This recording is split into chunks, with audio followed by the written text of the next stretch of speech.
Unahin natin si Kenneth Jan Castillo, isang Seventh-day Adventist. Sige. Martes. Palagi po akong nanonood ng inyong programa mula pa po na ako ay 4th year high school. At sa internet po, palagi po akong nag-visit po sa inyong website at nanonood po ng iba't ibang diskusyon ninyo, lalo-lalo na po na sa Seventh-day Adventist. Salamat. Kapag ikaw po ay nagsimba po, o totoong iglesia po, hindi ka po sasali doon sa araw ng linggo dahil yung mga protestante po na nagsasabi na silang totoo na iglesia ay walang karapatan na sumali po doon o magsimba po ng linggo kagaya po ng sinulat sa Catholic Universe Bulletin, August 14, 1942. Alam mo, siguro kapatid, huwag kang magagalit, ano? I believe that you are a Seventh-day Adventist, though. So, the conditioning of your mind seems to lean to the Seventh-day Adventist kind of reasoning, ano? Pero ganito yon. Hindi naman masamang magsimba ng linggo, eh. Kayo lang naman ang tutol sa linggo dahil gusto nyo Sabado, di ba? Wala naman nakasulat sa Bible na sasamba ka Sabado. Wala nun. Ang pagsamba sa Diyos, araw-araw. Pwede ka naman sumamba. By the way, let us first analyze or let us first ask the Bible, ano ba ang kahulugan ng pagsamba?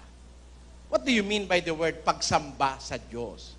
Let the Bible supply the answer. 12:1, sa Tagalog Bible, ganito sinasabi. Kaya nga mga kapatid, ipinamamanhik ko sa inyo, alang-alang sa mga kahabagan ng Diyos, na inyong iharap ang inyong mga katawan na isang haing buhay, banal, nakaaya-aya sa Diyos, na siya ninyong katampatang paglilingkod espiritual. Ano raw po ang pagsamba? Offering of yourself as a living sacrifice, holy and acceptable unto God, which is your spiritual or reasonable service.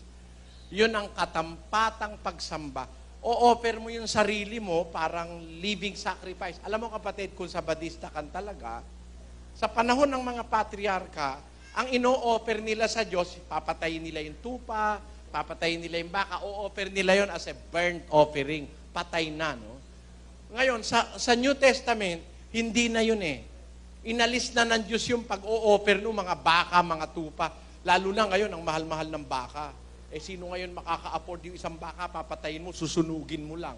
Baka pag sinusunog mo yung magalit pa yung mga kamag-anak mo at kapitbahay. Hoy, ba't mo susunugin niya? Sarap-sarap niyan. Sabihin nilang ganun, ano?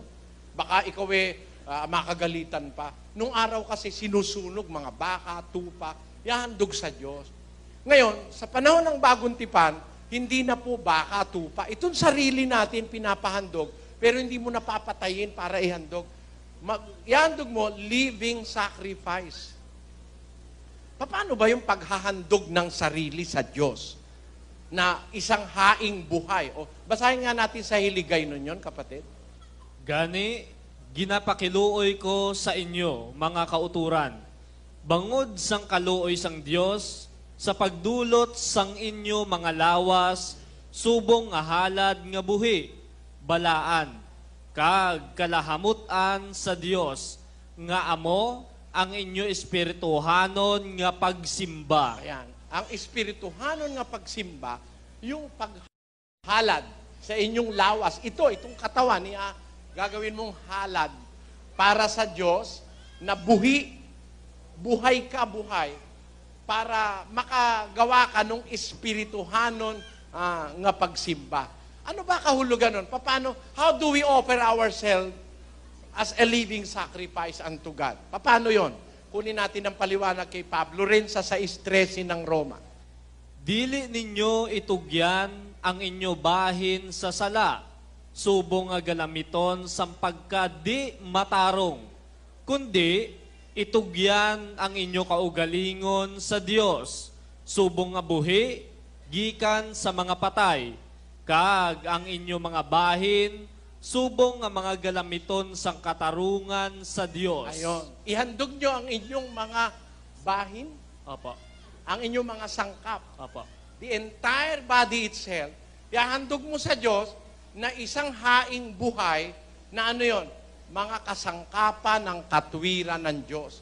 magpapakasangkapan ka, gagawin mo yung katawan mo, kasangkapan ng katwiran ng Diyos, yung mabuti. Halimbawa, may tumatawid sa kalye, inalalayan mo yung matanda, tumatawid sa kalye, ginakasangkapan mo yung sarili mo para makagawa ng mabuti.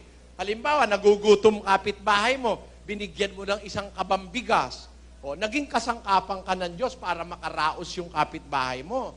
Na ihahandog mo yung sarili mo na isang haing buhay sa Diyos. Yun ang pagsimba o pagsamba sa Diyos.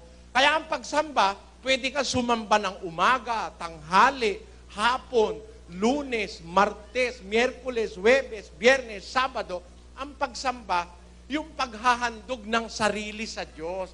Gagawa ka ng kabutihan. Halimbawa, merong may sakit, tutulungan mo. Pagsamba sa Diyos yun. Yung asawa mo, mamahalin mo. Ha? Maghahanap buhay ka, bibigyan mo ng pera. Bahagi ng paglilingkod at pagsamba sa Diyos yun. Kakahabagan mo yung kapitbahay mo, paglilingkod sa Diyos yun. Ganon ang kahulugan ng pagsamba, kapatid. Ginagawa yun araw-araw. Araw-araw, hindi lang Sabado. Paniwala mo kasi kahit dahil Sabadista ka, pagka Sabado lang sasamba. Hindi. Mga alagad nga, nagkakatipon sila, nagsumasamba sila sa Diyos. Araw-araw. Basahin natin yung Gawa, Kapitulo 2, at versikulo 46.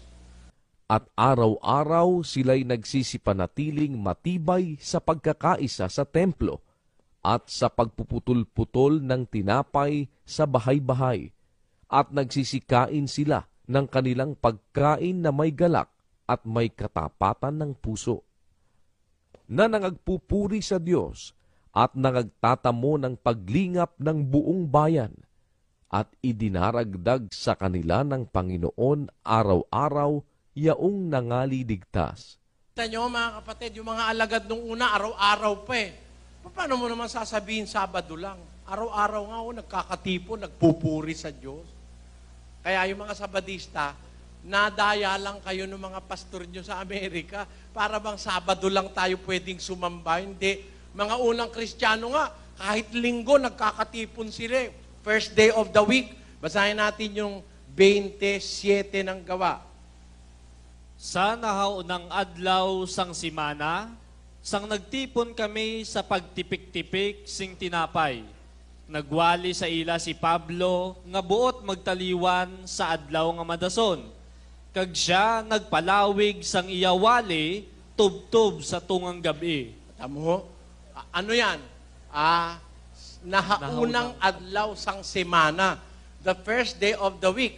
Kung 7 araw meron ng isang linggo, ang ikapito yung Sabado. So, ang unang araw, linggo. Nagkakatipon sila, linggo, Domingo. Hindi masama yung magkatipon doon sa araw. Maraming pong salamat. Sige, salamat kapatid.